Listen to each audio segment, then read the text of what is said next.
Сайн уу хүүхдүүдээ? Өөхөө багш байна.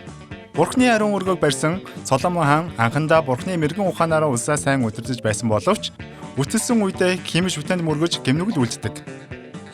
Соломон хаан хиймэл шүтэнд мөргсөн гэж юу? Тэр чинь Бурхны хамгийн дургүй зүйл штэ. Бурхны горгой суурна гэж сэрэмжлүүлсэн штэ. Бурхан хиймэл шүтэнд мөргөл өргөж буй Израильд гутарч тэднийг хоёр улсад хуваан эцэстээ сүрүүлэхээр шийддэг юм. Амар юм уу? Бурхан үнэхээр сүрдэм эргэж хэлсэн шүү дээ. Өнөөдөр бид сүрэлт рүүгээ явж байгаа Израиль болон авралын гараа сунган буй Бурхны тухай ярилцах болно.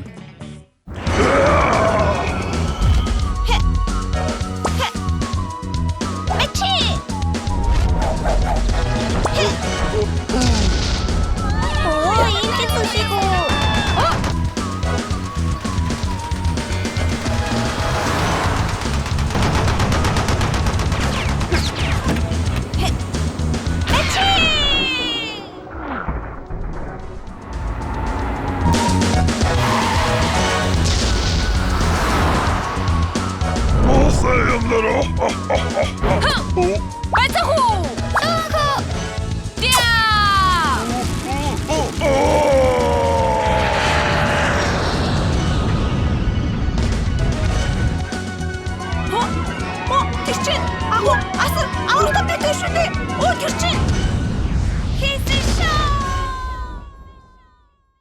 Бурхан Соломоны зарц Робоамд үгээ айлдав.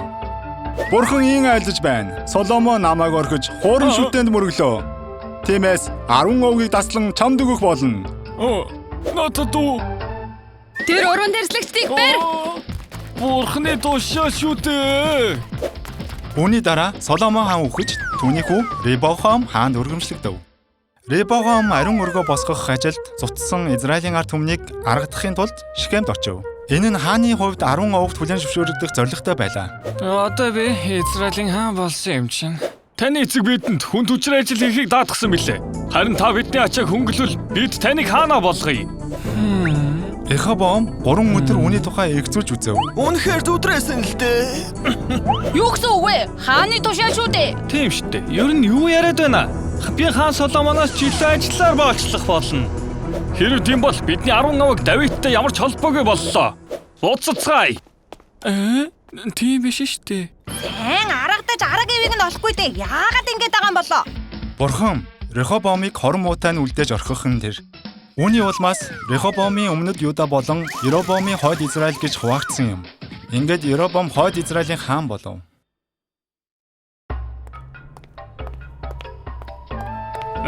Ингээд Робоам хойд Израилийн хаан болов. Одоо ариун өргөөг барих ажил үгүй болсон.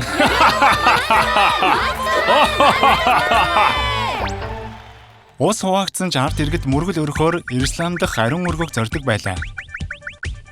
Ард иргэд банк өмнөд Юдаг зорин намайг орхиж магадгүй. Тэгээд надаас холдож Робоам дагаар орвол яах нь вэ? Яг тийм. Тиймээс Робоам дам болон Бетел хоёр газарт алтан тугуул барьж мөргөл өргүүлэхээр болов.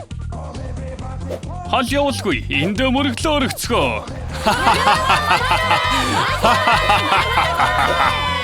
Үүнээс хойш хойд Израилийн хаад Робоамыг даган Бурхныг орхин хиймэл шүтэнд мөргөн гэмнүгэл үлсээр байсан. Тэд дундаас хамгийн атгах хаан бол Ахаб хаан байлаа. Би нэгтэй. Надад чи лоормоо байх гэж. Ахабын хатан Изабел Баалд мөргөдөг байсан бөгөөд Баалын иш үзүүлэгчдийн сургууль хүртэл байгуулсан байдаг. Арайчтай дугуйгаа олох юм да. Бурхны дургүй зүйлийг хийх юм аа? Хорон муугийн хаан хатан хоёр. Тийм ээ. Бурхан үнэхээр харамсан иш үзүүлэгч Илияг илгээсэн. Чи хэн бэ? Би бол Яхвад үйлчлдэг хүн байна. Яхвагийн амьд буйхаар тангаргалъя. Намайг тушаахаас нааш Израильд огт бороо орохгүй. Юу гэнэ? Инээдтэй мэрх бороо орохгүй гинүү? Өчигдөр л орсон шүү дээ. Хамраараа газар мөрөхөндөө. Хөөе, Ахаб, хурдан Элиягаас зураа. Элия, Эзэнтэн минь. чи Херод горхны хөвөөнд дуугдан амьдар. За эзэнтэн минь. Элия Бурхны тушаалын дагуу Херод горхны хөвөөн болон Зерабатын бэлэвсэн эмэгтэйн гэрт хорогдов. Бурхан маш эмэг зэгцтэй юм аа.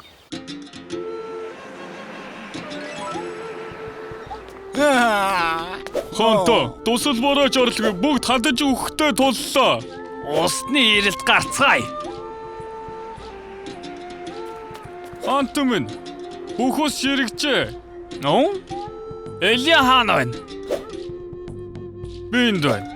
Бүх Израилийг болон Баал, Аширагийн иш үзүүлэгчдийг Кармел ууланд цуглуулна уу? Юу гэнэ?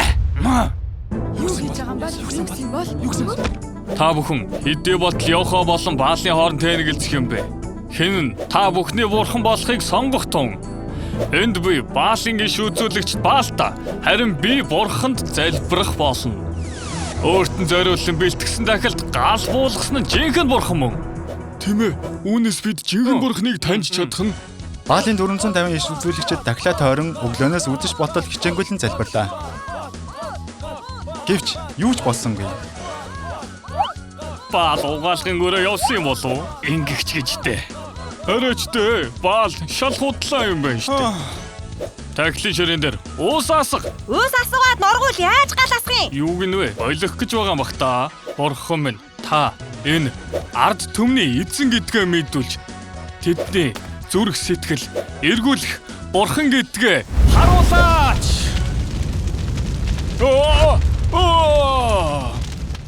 Йохо, жинхэнэ бурхан, Йохо! Баалын иш үзүүлэгчдийг барихтун нэгэнт нь зүгтах боломж бүг. Элия, Баалын иш үзүүлэгчдийг бүгдийг нь устгав. Одоо явж идэж уухтун. Удахгүй адар бороо орох болно. Ойлголоо. Элия, бурханд хандан хичээнгүйлэн залбирэн бурхан Аадар бороог оруулсан юм. Эзэн минь баярлалаа. Манай Баал иш үзүүлэгчдийг бүгдийг алж устгах гинэ. Элияг түргэн цааш. Үгүй. Юр гэмших байтал. Юу зүгтаач гэж байгаа юм уу? Бурхан бороо оруулж байхад Элияг алах гээд байхдаа яах вэ?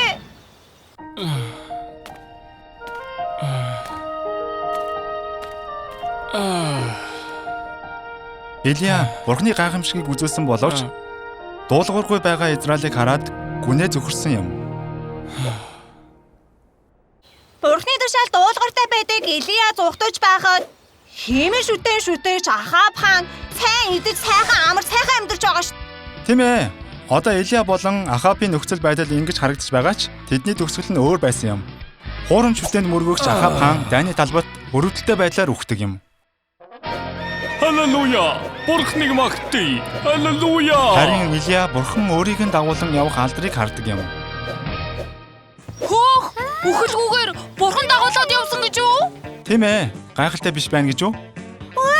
Үнэхээр гайхалтай юм аа. Түүнээс хойш бурхан Арамаар дамжуулан Израилийг дарамтлав. Дарамт жахалтанд орвол бурхныг хайх болон л доо. Гэвч Ахабаас хойш хаазч Ахабтай адил хуурам шүтээнд мөргсөөр байлаа. Бурхан гимшиг боломжийг тгийж өгөөд байхад чинь. Эцэстээ хуваагдсан хоёр хаан тулсын хойд Израиль манай эртний өмнөх 722 онд Ассирт бүрэн устгагддаг. Юу?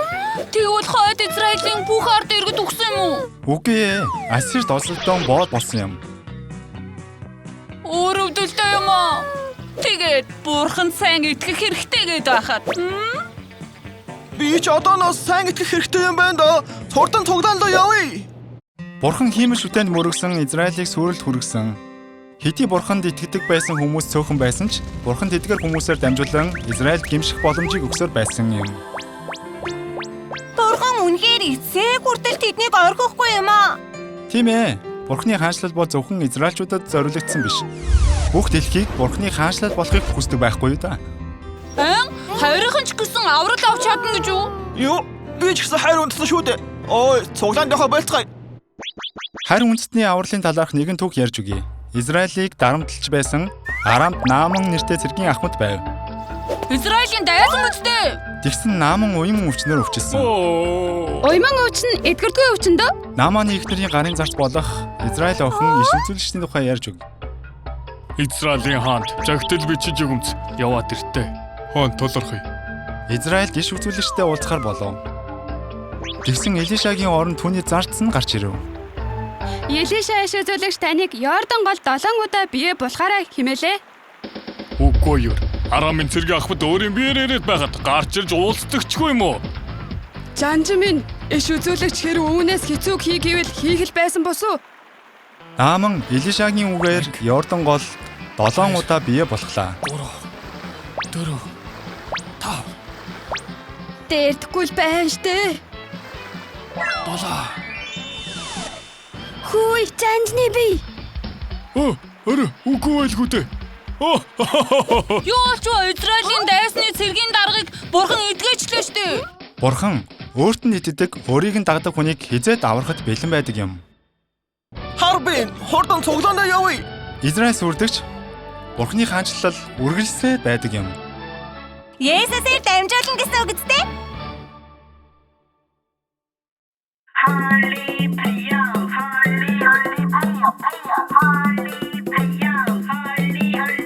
Алисний газ Ин богач их хитсний морозик Надо дугоч Алисний газ Ин богач Сэн мэдээ хитсвар хүртэл тонхон бозач Энийн замаараа хушхин төлөө Мэргэн охраныг сойр хурж өгөөч Алдрын гэршин гэрэл түлхий төлөө Бидний сэтгэл дошиж өгөөч Ин богач их хитсний морозик Надо дугоч Алисний газ Ин богач Сэн мэдээ хитсвар хүртэл тонхон бозач